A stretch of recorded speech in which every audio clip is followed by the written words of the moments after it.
We have a wealth of material in my office, the planning department at City Hall, posters, just promoting the census, any kind of information that explains. We have handouts and various things that people can pick up. That's a good idea. Well, that's a good thing to tell the audience right now, to be an audience. So they come to your office at City Hall. Right. And they can pick up this information on the census, and that will clear up most of their questions, probably. Yes, we have informational packets that we can give out that are geared towards community groups, civic associations, homeowner associations, and schools.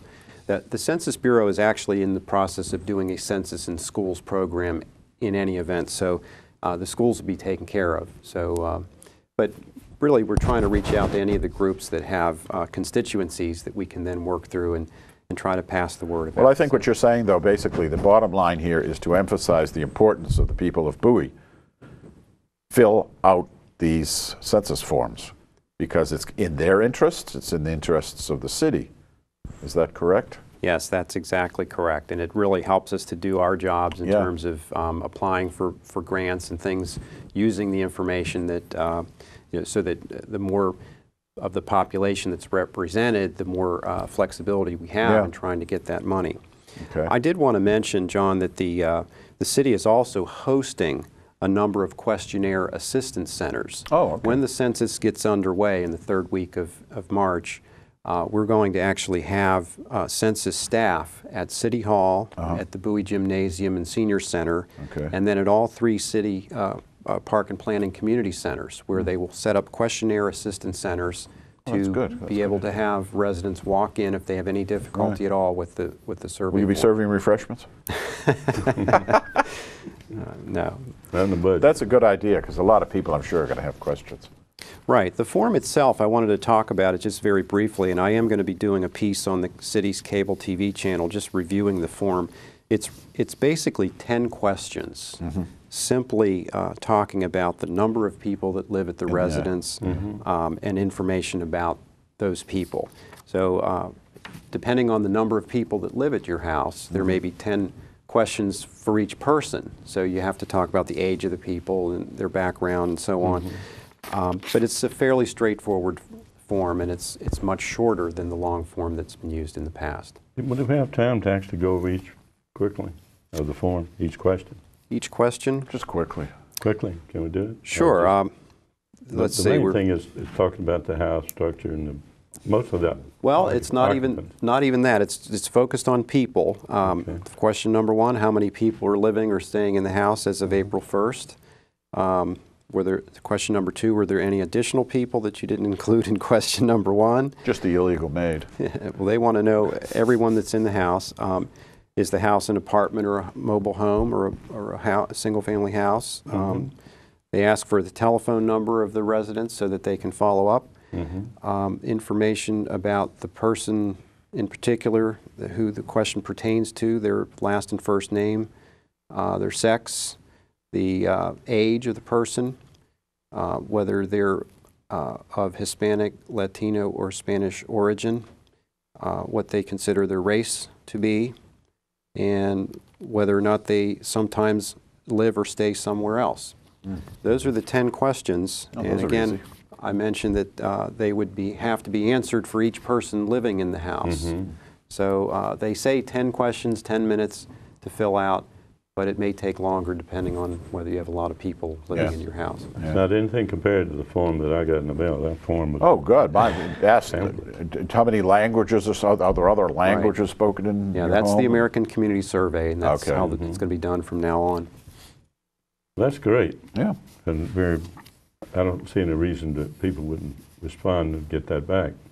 But in case they don't get it back ever addressed, is your system now with census workers? Somebody will come to the door and answer these questions. Absolutely. Yeah. We went through a very detailed process working with the Census Bureau about a year ago, making sure that all of our addresses were recorded properly. So the census knows exactly where the households are, and the forms will be mailed directly to the households, and they have people that will monitor the results. In fact, on the Census Bureau website, www.census.gov, they will have a map that's updated every day that reflects the participation rates of the community as the survey results are being entered in. So you're going to be able to track how your community is progressing. Well, as city planning director, I have a couple of questions I'd like to ask. I think we've pretty much cleared up the census, and everybody will be anxiously awaiting the arrival of them in the mail if they get delivered. Bowie, 10 years from now, 15 years from now, what do you see?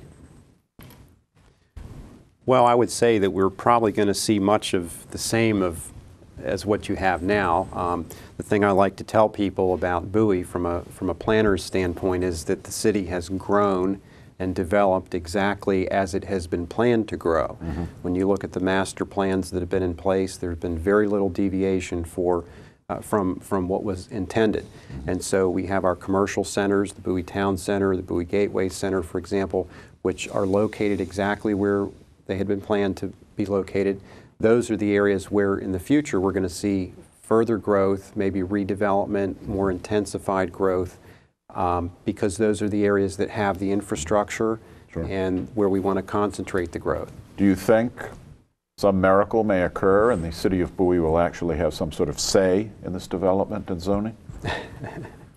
Well, we're working hard every year. We've been working hard on that for 37 years. The council works with our legislative delegation from Annapolis, and it's something that may take a long time. Well, it already has. But we have achieved some successes. You have? Yes, we're currently been delegated by the county the ability to approve variances for residential property for a setback or a lot coverage issue, as well as departures from design standards. If you want a larger sign on your property, your business, or if you want to waive the parking requirements, the city has the last word on those things. Well, that's good to hear.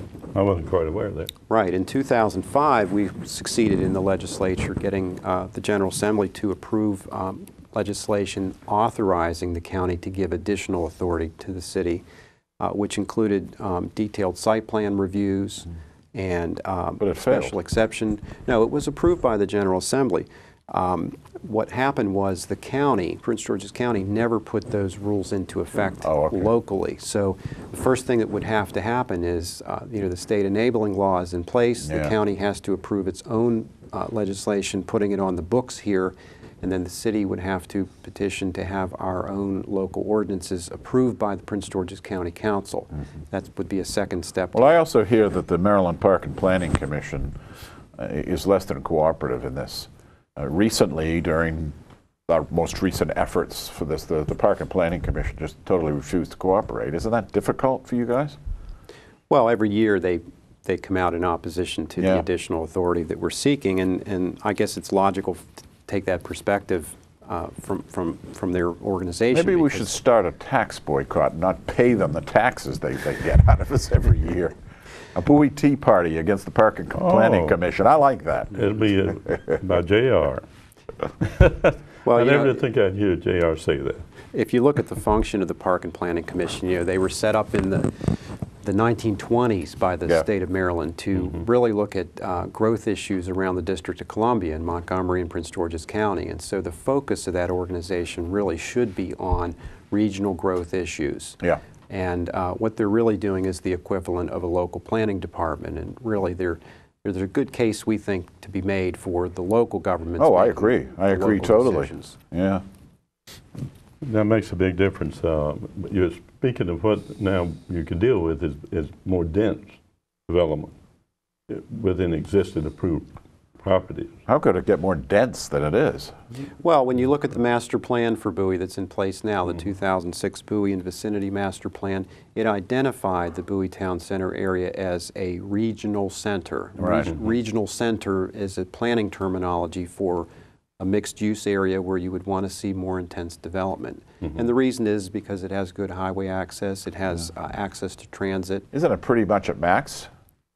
Well, in terms of a suburban development pattern, it would be. But the master plan calls for a higher level of intensity, which is measured by floor area ratio. In other words, you build up rather than out. And so you can go back to properties that have a regulation that gives them a higher floor area ratio,